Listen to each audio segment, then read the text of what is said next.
ओम विष्णुवे नमः। आप सभी का बहुत बहुत स्वागत है आपके अपने YouTube चैनल कहानी टॉकीज पर। आज मैं आप सबके समक्ष वैशाख मास महात्म्य के 8वें अध्याय प्रस्तुत कर रही हूँ। इसके प्रथम अध्याय हमारे चैनल पर अपलोड किए गए हैं। आप हमारे चैनल पर जाकर जरूर सुनें और यदि आपको कथा सुनना पसंद है तो हमारी वीडियो को लाइक और कमेंट जरूर कीजिए।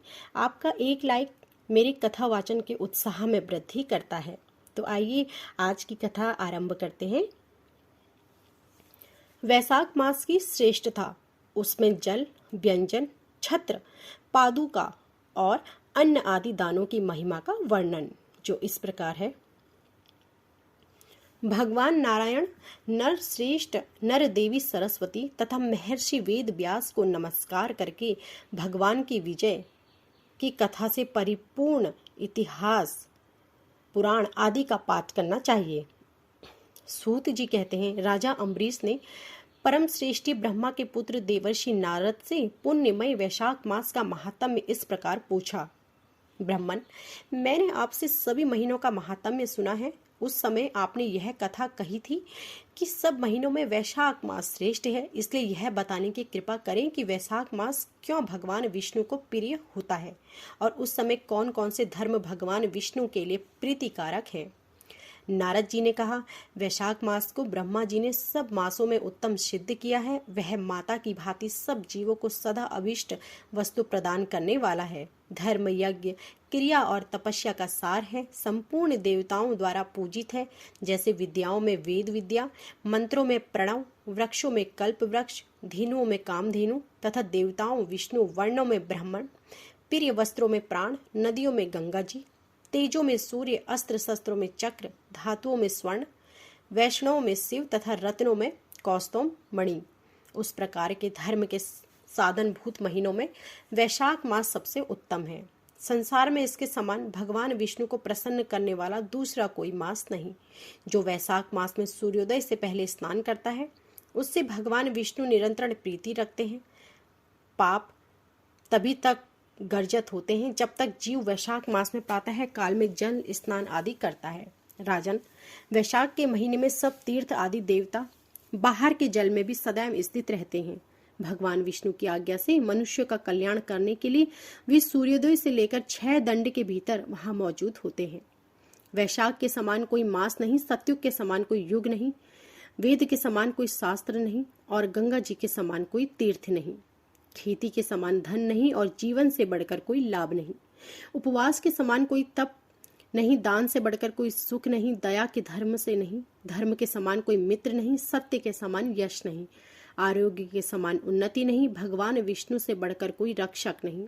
वैशाख मास के समान संसार में कोई पवित्र मास नहीं, ऐसा विद्वान पुरुषों का मत है। वैशाख श्रेष्ठ मास है और शेषशायी भगवान विष्णु को सदा प्रिय है। सब दानों से जो पुण्य होता है और सब तीर्थों में जो फल देता है उसी को मनुष्य वैशाख मास में केवल जल दान करके प्राप्त कर लेता है। जो जल दान में असमर्थ है, ऐसे ऐश्वर्य की अभिलाषा रखने वाले पुरुषों को उचित है कि वह दूसरों को प्रबोध करें, दूसरों को जलदान का महत्व समझाएं। यह सब दानों से बढ़कर हितकारी है। जो मनुष्य वैशाख में सड़क पर यात्रियों के लिए प्याऊ लगाता है वह विष्णु लोक में प्रतिष्ठित होकर है।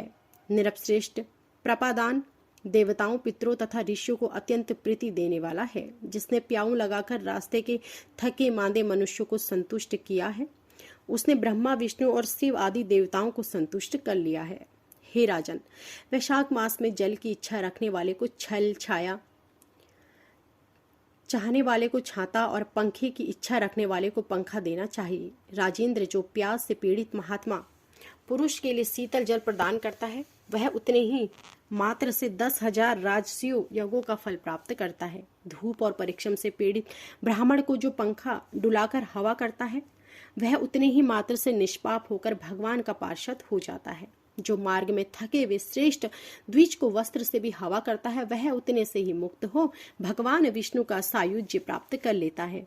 जो शुद्ध चिद्ध से ताड़का पंखा देता है वह सब पाप का नाश करके ब्रह्मलोक को जाता है। जो विष्णु प्रिय वैशाख मास में पादु का दान करता है वह यमदूतों का तिरस्कार करके विष्णु लोक में जाता है। जो मार्ग में अनाथों के ठहरने के लिए विश्रामशाला बनवाता है उसे पुण्य फल का वर्णन मिलता है। राजन, अन्नदान मनुष्य को तत्काल तृप्त कराने वाला है।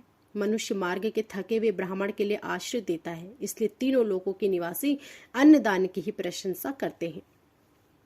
माता पिता केवल जन्म के हेतु हैं, पर जो अन्न देकर पालन करता है, मनुष्य पुरुष इस लोक में उसी को पिता कहते हैं। तो यह थी हमारी आज की वैशाख मास महात्म्य में कथा 8। आशा करती हूँ कि आपको हमारी यह वीडियो पसंद आई होगी। ऐसे ही धार्मिक व्रत कथाओं तथा पूजन विधि के बारे में तथा आगे की कथाओं को सुनने के लिए हमारी वीडियो को लाइक करें, शेयर करें, कमेंट करें और हमारे चैनल को सब्सक्राइब करें और बेल आइकन दबाएं, जिससे कि ऐसी वीडियो प्रसारित होते ही आपको जानकारी मिल सके। आप सभी का धन्यवाद।